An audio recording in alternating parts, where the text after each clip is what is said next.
For decades, the left in India sold itself as the voice of the worker, the protector of the poor, and the ideological conscience of Indian politics.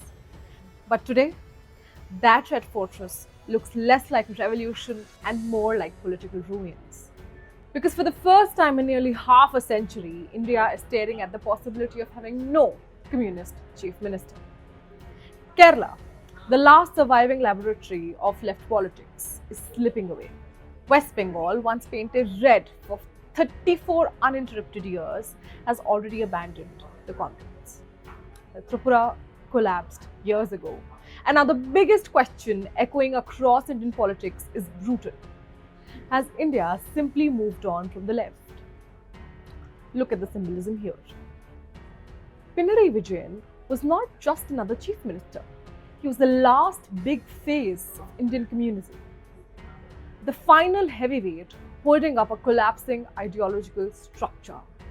And now even Kerala's voters seem exhausted.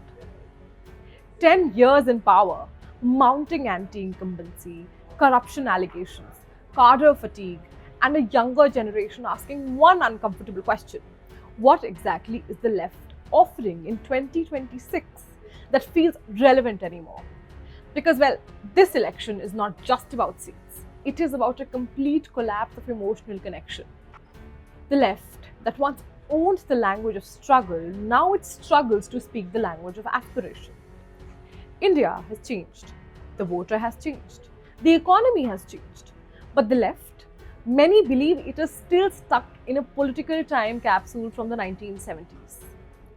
And nowhere is this collapse more humiliating than West Bengal.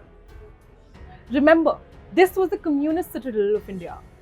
From Jyoti Basu to Buddhadev Bhattacharjee, Bengal was the ideological headquarters of Indian Marxism. Universities, trade unions, street protests, intellectual circles, the left controlled everything. But today, the CPIM is barely visible in Bengal's political battlefield. The real fight is now between Mamata Banerjee and the BJP. The left has effectively become a political side character in its own former kingdom. ऐसे समय में जब पूरा देश communism से किनारा कर चुका है, कांग्रेस उसी विचारधारा को अपनाने में लगी है जिसे देश ने ठुकरा दिया है. This is not a decline.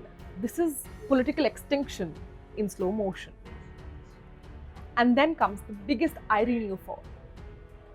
The left built its politics on workers and laborers. But in today's India, many workers no longer see the left as their natural home. But why is that? Because aspiration has replaced ideology. The younger voter today wants jobs, startups, technology, mobility, growth. He wants to become rich, not attend a seminar explaining why rich people are evil. That shift has changed Indian politics forever. The BJP understood this emotional transition early. Regional parties adopted. Even Congress reinvented parts of its messaging. But the left, it often looked trapped between the outdated slogans and confused economics. Anti-privatization, but no growth blueprint. Pro-worker, but disconnected from modern gig workers.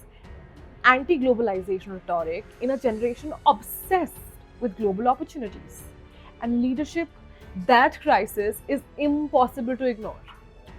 Where is the next Jyoti Basu? Where is the charismatic young left leader capable of energizing first-time voters? The uncomfortable truth is this. India's left may have intellectual relevance, but it is rapidly losing electoral relevance. From 59 Lok Sabha seats in 2004 to just 6 today. This is not just a bad phase, this is political freefall. And unless the left reinvents itself completely, not cosmetically, but fundamentally, India may soon witness something once considered unimaginable. The complete disappearance of communism from mainstream electoral power.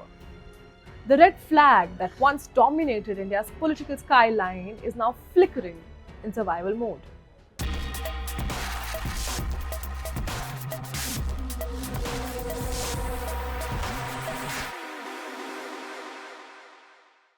है।